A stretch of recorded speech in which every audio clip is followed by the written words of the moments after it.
नमस्कार प्रेक्षकांनो, ठरलं तर मग या मालिकेच्या येणाऱ्या भागामध्ये जबरदस्त असा ट्विस्ट येणार आहे. तर प्रेक्षकांनो, आजच्या भागामध्ये दोन मोठ्या गोष्टींचा खुलासा होणार असतो. एक महत्त्वाची गोष्ट म्हणजे इथे आता अर्जुनला महिपतनेच विलासचा जामीन केला होता असा पुरावा मिळालेला असतो. आणि त्याचबरोबर दुसऱ्या गोष्टीचा खुलासा म्हणजे इथे मधुभाऊंनी खूप मोठ्या गोष्टीचा गौप्यस्फोट केलेला असतो. आणि ते म्हणजे मधुभाऊ सायलीला म्हणतात की प्रिया ही प्रतिमाताईंची मुलगी कशी काय असू शकते. तेव्हा सायली म्हणते, मधुभाऊ पण तुम्ही आता हे सगळं का बोलताय.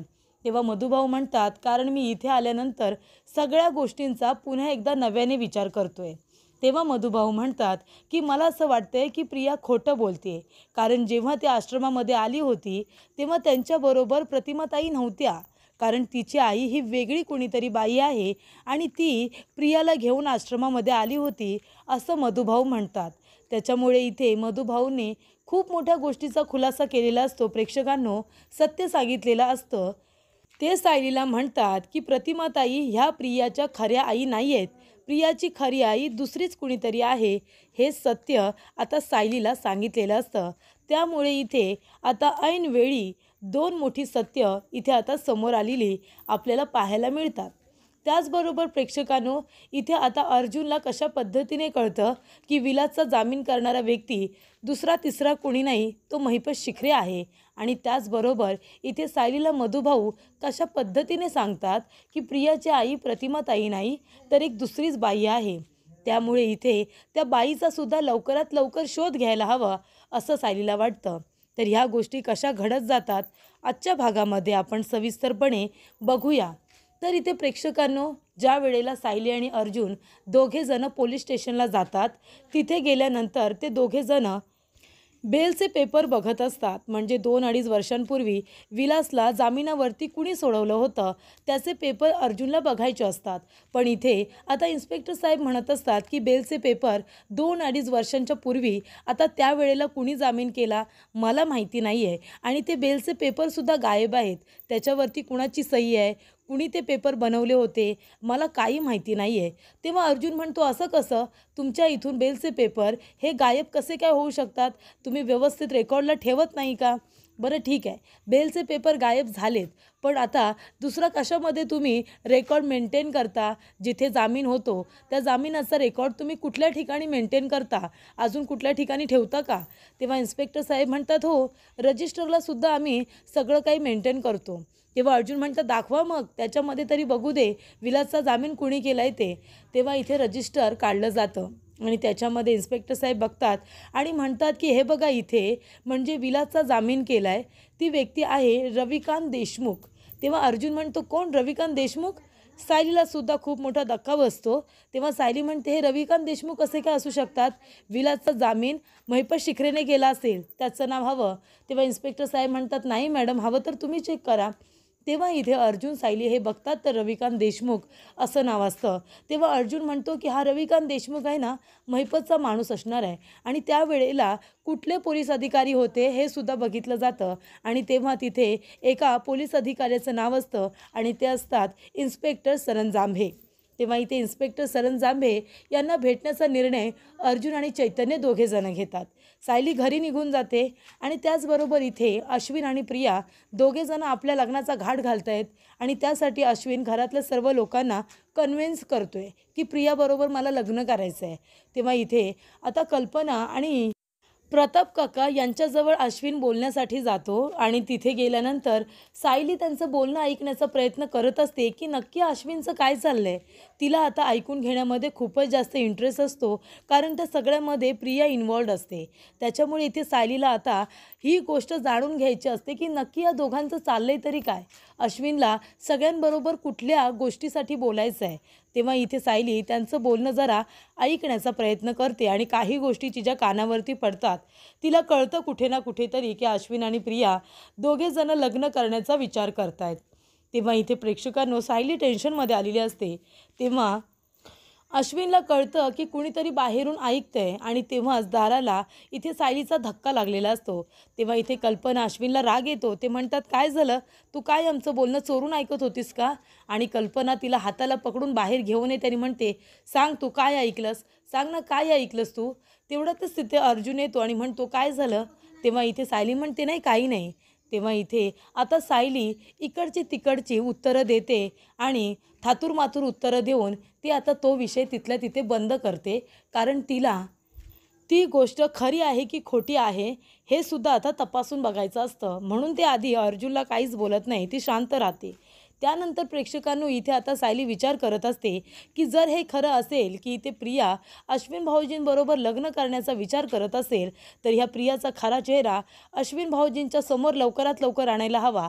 काही झालं तरीसुद्धा माझ्या साध्या भोळ्या दिराला तिला अजिबात मी फसवू देणार नाही आहे, असं इथे सायली म्हणते. अश्विन भाऊजी बिचारे हे साधे भोळे आहेत, त्यांच्या साधेपणाचा प्रिया गैरफायदा घेईल आणि त्यांना इथे ती नादाला लावेल. मी असं अजिबात होऊ देणार नाही. मी या घरामध्ये असताना माझं घर उद्ध्वस्त करू देणार नाही या प्रियाला, असं आता सायली म्हणते. त्याचबरोबर प्रेक्षकांनो एक महत्त्वाची गोष्ट म्हणजे आता इथे इन्स्पेक्टर सरंजांबे यांना भेटण्यासाठी अर्जुन आणि त्याचबरोबर चैतन्य दोघेजण गेलेले असतात. तेव्हा ते दोघेजण आता सरंजांबे यांना एका छोट्याशा दारूच्या दुकानामध्ये भेटायला जातात. त्या ठिकाणी अर्जुन आणि चैतन्य दोघेजण जातात आणि सरंजांबेजवळ बोलणं करत असतात. तेव्हा ते विचारत असतात की तुम्ही जरा आम्हाला माहिती देऊ शकता का की विलासचं आणि महिपतचं काही कनेक्शन आहे का, आणि हा रविकांत देशमुख कोण आहे यांच्याबद्दल थोडीशी माहिती हवी होती, तुम्ही काही सांगू शकाल का. तेव्हा इथे सरंजांबे म्हणतात की एवढ्या वर्ष नोकरी केली पण कधीही वर्दीला डाग लागू दिला नाही, कुणाकडूनही कधी लाच घेतली नाही. इतक्या वर्षी सर्व्हिस केली, प्रामाणिकपणे केली, ना कुणाकडून लाच घेतली आणि ना कुणाला लाच विकली, असं इकडे सरंजांबे म्हणतो. तेव्हा इथे अर्जुन आणि चैतन्य अगदी लक्ष देऊन त्याचं बोलणं ऐकत असतात. अर्जुनला खरंच वाटतं की खरोखर हा सरंजांबे प्रामाणिक असणार आहे. पण प्रेक्षकांनो इथे आता सरंजांबे म्हणत असतो, मी तर खूपच जास्त प्रामाणिक नोकरी केली आहे. तेव्हा अर्जुन म्हणतो, मग तुम्ही ह्या रविकांत देशमुखबद्दल काही सांगू शकता का, त्यांनी विलासची इथे जामिनावरती सुटका केली होती, कोण आहे हा माणूस. तेव्हा इथे आता रविकांत देशमुख हा एक बिल्डर आहे आणि त्याच्याबद्दल तुम्हाला लवकरात लवकर मी माहिती मिळवून देईन, असं इथे सरंजांबे म्हणतात. तेव्हा अर्जुन म्हणतो, ठीक आहे, हे माझं कार्ड आहे, तुम्हाला त्यांच्याबद्दल काही माहिती मिळाली तर मला कॉल करा, मी लगेच भेटायला येईन. आणि तेवढ्यातच प्रेक्षकांनो अर्जुन आणि चैतन्य जात असताना तिथे महिपतचा माणूस आलेला असतो आणि महिपतच्या माणसाचा धक्का त्याला लागतो. तेव्हा अर्जुन आता एका बाजूला उभा राहतो आणि चैतन्याला म्हणतो, थांब इथे, आता आपण ह्याची गंमत बघूया. तेव्हा महिपतचा माणूस येतो आणि त्याला हवे तेवढे पैसे देतो आणि लगेच सरंजांबे महिपतला फोन करतो आणि म्हणतो, हां शिखरे साहेब, तुम्ही म्हणाला होतात ना, अगदी तसंच घडलं.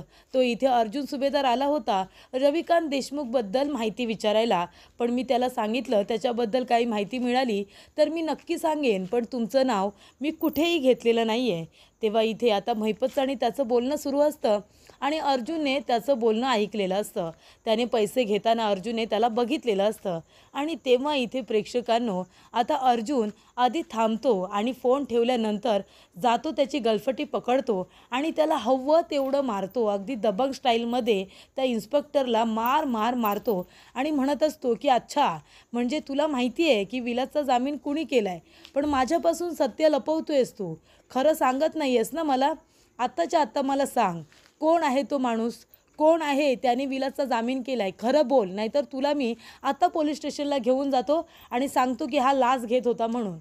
तेव्हा इथे आता सरंजांबे घाबरतो. तो म्हणतो, आता काय करू, हा जर मला पोलीस स्टेशनला घेऊन गेला तर माझं काही खरं नाही आहे, मी एक खूपच जास्त हा लाचखोर पोलीस ऑफिसर आहे हे त्यांच्या समोर येईल आणि माझ्या आधीच्या केसेस ओपन होतील, असं सरंजांबेला वाटतं, कारण तो खूपच जास्त लाच घेणारा पोलीस ऑफिसर असतो.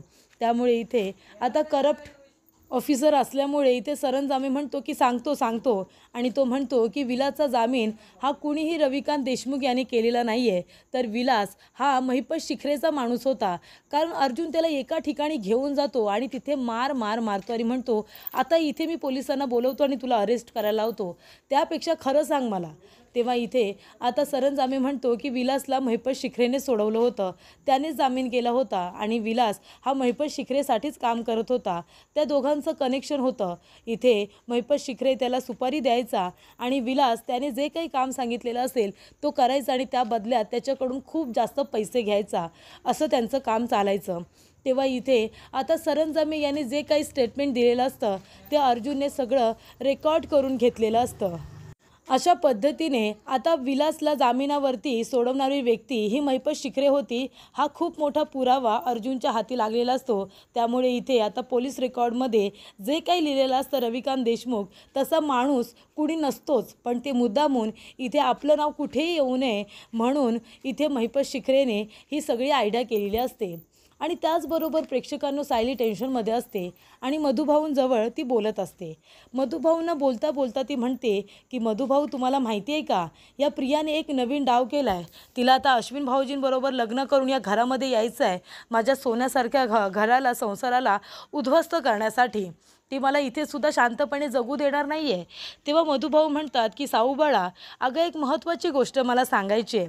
ती प्रिया असं म्हणते की ती रविराज किल्लेदार यांची मुलगी आहे, पण अगं प्रतिमाताई, त्यांच्या आई कशा काय असू शकतात? कारण प्रियाला आश्रमामध्ये तिची आई स्वतः घेऊन आली होती आणि नंतर तिची आई कुठेतरी गायब झाली. ती पुन्हा कधीही तिला भेटायला किंवा बघायला सुद्धा आली नाही. मग आता तू मला सांग, प्रतिमाताई तिची आई कशी काय असू शकतात? कारण ज्या वेळेला तू मला भेटली होतीस त्याच वेळेला प्रतिमाताईंचा अपघात झाला होता असं मला कळलं, बरोबर की नाही? मग प्रतिमाताई ह्या तर गायबच झाल्या होत्या ना, मग त्या प्रियाची आई कशी काय असू शकतात? प्रियाची आई दुसरी एक बाई आहे आणि ती मला चांगलीच माहिती आहे, तिचं नावसुद्धा मी लिहून ठेवलं आहे. तेव्हा इथे आता सायली म्हणते, मधुभाऊ त्यांचं नाव काय होतं सांगाल का? तेव्हा मधुभाऊ म्हणतात, ठीक आहे, माझ्याकडे एक डायरी आहे, त्याच्यामध्ये मी प्रियाच्या आईचं नाव लिहून ठेवलं आहे आणि ते मी तुला सांगेन. तेव्हा इथे आता सायलीला खूप मोठं सत्य कळलेलं असतं की प्रिया ही रविराज किल्लेदार आणि प्रतिमा आत्यांची मुलगी नाही आहे. हे सत्य मधुभाऊंनी आता सायलीला सांगितलेलं असतं आणि लवकरच प्रियाच्या आईचं खरं नाव काय आहे हे सुद्धा मधुभाऊ सायलीला सांगणार असतात आणि सायली प्रियाच्या आईचा शोधसुद्धा घेणार असते. आणि सायली आता लवकरच प्रियाचा खोटारडेपणा सगळ्यांच्या समोर आणणार असते आणि त्यासाठी तिने आता कामसुद्धा सुरू केलेलं असतं. त्याचबरोबर इथे आता हे सगळं प्रकरण सायली अर्जुनला सुद्धा सांगते. तेव्हा अर्जुन म्हणतो, मी तुम्हाला नक्की मदत करणार आहे प्रियाची खरी आई कोण आहे ते शोधण्यासाठी. आणि त्याचबरोबर अर्जुनने इथे आता महिपतच खरा गुन्हेगार आहे हे शोधून काढलेलं असतं आणि रविकांत देशमुख हा कुणी माणूसच मुळात अस्तित्वात नाही आहे हे सुद्धा त्याला कळलेलं असतं आणि त्यामुळे महिपतचं भांडं फुटलेलं असतं. तर प्रेक्षकांनो, येणाऱ्या भागामध्ये इथे सायली आता प्रियाचं सत्य सगळ्यांच्या समोर कसं काय आणणार आणि अर्जुनसुद्धा महिपतला कशा पद्धतीने एक्सपोज करणार हे बघणं खूपच जास्त रंजकदार होणार आहे. तेव्हा इथे आता हा व्हिडिओ आवडल्यास प्रेक्षकांनो व्हिडिओला नक्की लाईक करा आणि असेच नवनवीन अपडेट्स बघण्यासाठी तुम्ही आमच्या चॅनलला नक्की सबस्क्राईब करा. धन्यवाद.